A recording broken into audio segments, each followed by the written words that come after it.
بسم اللہ الرحمن الرحیم۔ السلام علیکم۔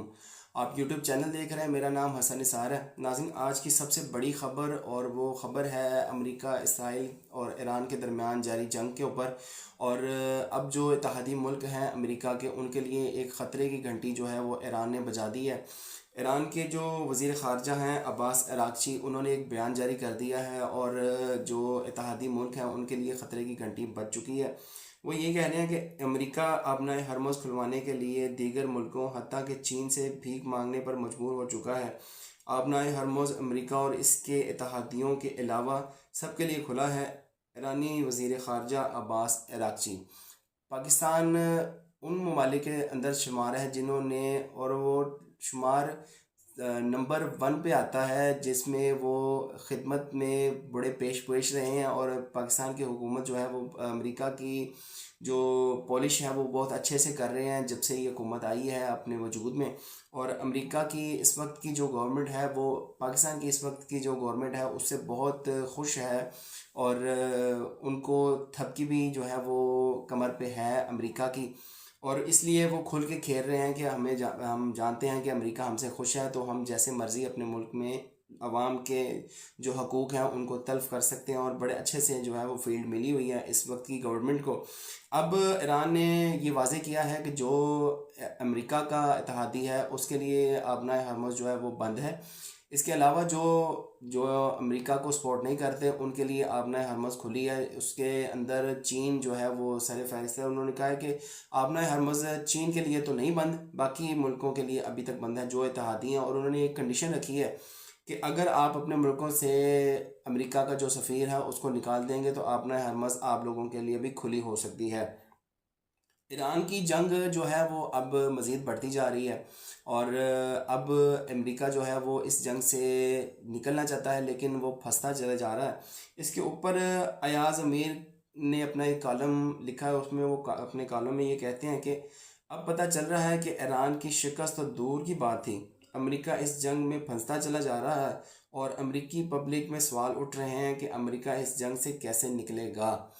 ایران میں جو انہوں نے جنگ چھیڑ دی ہے، ایران حالانکہ اپنے کام میں مگن تھا اور اپنے اچھے طریقے سے جو ہے وہ زندگی بسر کر رہے تھے، اسرائیل نے امریکہ کو مجبور کیا کہ میرے ساتھ حصہ لو اس جنگ کے اندر، اور اب حصہ لینے کے بعد امریکہ کو یہ یاد آیا کہ یہ تو ہماری جنگ ہی نہیں تھی اور اس جنگ میں ہمیں گھسیٹا گیا ہے۔ اب امریکہ اس جنگ سے نکلنے کی کوشش کر رہا ہے، لیکن ایران کہہ رہا ہے کہ میں نے اس جنگ میں جو ہے وہ کردار بھرپور ادا کرنا ہے اور میں امریکہ کو بھاگنے نہیں دوں گا۔ ایران جو ہے وہ مسلسل اسرائیل کے اندر جو ہے اپنی کارروائیاں کر رہا ہے، اور اپنے جو سیف ٹارگٹ ہیں ان کو نشانہ بنا رہا ہے جہاں پہ وہ ٹارگٹ کرنا چاہتا ہے، اور بڑے اچھے طریقے سے ان کو وہاں پہ ٹارگٹ اچیو ہو رہے ہیں۔ یہ ایران کی بہت اچھی اسٹریٹجی تھی کہ اس نے صرف میزائلوں کے اوپر جو ہے وہ دھیان دیا ہے، اس کے بجائے کہ وہ اپنی ایئر فورس کے اوپر جو ہے وہ دھیان دیتا، لیکن ایسا انہوں نے نہیں کیا، اور بہت اچھا فیصلہ تھا کہ اپنی ایئر فورس نہیں بنائی، انہوں نے میزائلوں کے اوپر دھیان دیا، اور اب جو ہے وہ ظاہر یہی ہو رہا ہے کہ ایران جو ہے وہ بھاری ہے اس وقت کی سپر پاور جو امریکہ ہے، اور اسرائیل جو کہ ٹیکنالوجی میں بہت اپنا نام پیدا کرتا ہے، اس کے اوپر ایران کی جو میزائل کی ٹیکنالوجی ہے وہ بھاری پڑ رہی ہے، اور اس وقت امریکہ کو نکلنے تو نہیں دے گا۔ چھیڑی تو جنگ تھی امریکہ نے اور اسرائیل نے، اب ختم جو ہے وہ ایران کرتا ہوا نظر آ رہا ہے۔ اچھا ناظرین، اب آ جائیں جو ایک قیدی اڈیالہ جیل کے اندر قید ہے اس کی پاپولیرٹی کے اوپر بات کر لیتے ہیں۔ اور تعریف وہ ہوتی ہے جو آپ کا مخالف آپ کی کرے، نہ کہ آپ کے جو کرندے ہوتے ہیں یا جو آپ کے بروٹ پالشی ہوتے ہیں وہ کریں۔ آپ کا مخالف جب آپ کی تعریف کرتا ہے نا تو وہ اصل معنی میں تعریف کہلواتی ہے۔ اب اس کے اوپر جو مفتیٰ اسماعیل ہیں، جو سابق پاکستان مسلم لیگ نون کی جو گورنمنٹ تھی 2018 سے پہلے کی، اس میں یہ وزیر خزانہ رہ چکے ہیں، اور یہ تعریفی کلمات جو ہیں وہ مفتیٰ اسماعیل کے منہ سے بیان ہوئے ہیں۔ وہ یہ کہہ رہے ہیں کہ 8 فروری کے الیکشن سے قبل ایک دوست نے دبئی سے فون کیا اور کہا کہ کراچی ڈیفنس سے پی ٹی آئی کا کون سا امیدوار ہے۔ میں نے کہا شاید خرم شیر زمان ہے۔ اس نے پوچھا اس کا انتخابی نشان کیا ہے؟ میں نے کہا مجھے نہیں پتا۔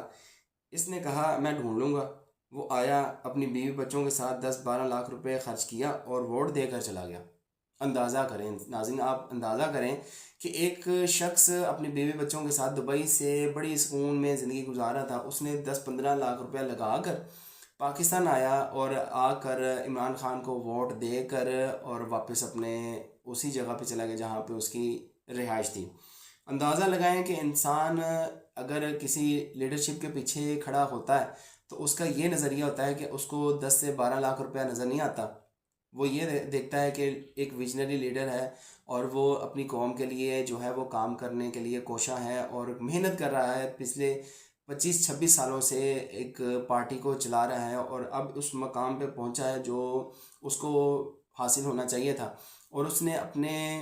جیب سے پیسے لگا کر اور پاکستان آ کر ووٹ دے کر چلا گیا، اور اس کی جو انفارمیشن ہے وہ اس سے لے رہا ہے جو اس کا مخالف ہے، اس کے مخالف سے وہ پوچھ رہے ہیں کہ آپ یہ بتاؤ کہ اس کا امیدوار کون سا کھڑا ہے، اس کا انتخابی نشان کیا ہے، کیونکہ انتخابی نشان تو جسٹس قاضی فائز عیسیٰ نے چھین لیا تھا،